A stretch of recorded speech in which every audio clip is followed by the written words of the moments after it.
بسم اللہ الرحمن الرحیم۔ قرآن مجید میں حضرت آدم علیہ السلام کے دو بیٹوں قابیل و حابیل کا قصہ ہے، اور ہم تم کو سناتے ہیں کہ حضرت آدم علیہ السلام اور حوا علیہ السلام سے بہت اولادیں ہوئیں۔ انہی میں دو بچے قابیل و حابیل تھے۔ قابیل بڑا لڑکا تھا، لیکن یہ ماں باپ کا کہنا نہیں مانتا تھا۔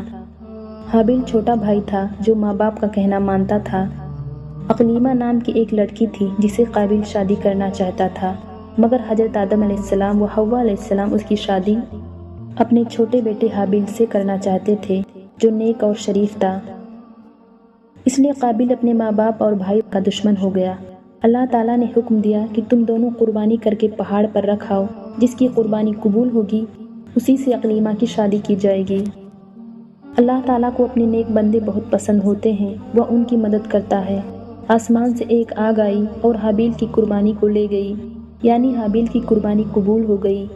اب اس کے بھائی قابیل کو بہت غصہ آیا۔ اس نے حابیل سے کہا کہ میں تجھ کو قتل کر دوں گا۔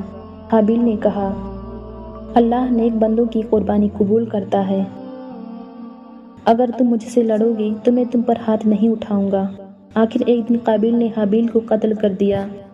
دنیا میں یہ پہلا قتل تھا جو قابیل نے اپنے بھائی حابیل کا کیا۔ قتل کے بعد قابیل کو فکر ہوئی کہ حابیل کی لاش کا کیا کرے، کس طرح چھپائے۔ اس نے دیکھا کہ ایک کوا چوچ سے زمین کھود کر ایک دوسرے مرے ہوئے کوے کو دفن کر رہا ہے۔ تب اس نے اپنے بھائی حابیل کو زمین میں کھود کر دفن کر دیا اور خود جا کر آگ کی پوجا کرنے لگا۔ حضرت آدم علیہ السلام و حوا علیہ السلام کو بہت رنج ہوا۔ قابیل حابیل دونوں بھائیوں کے جھگڑے سے ہم کو سبق لینا چاہیے۔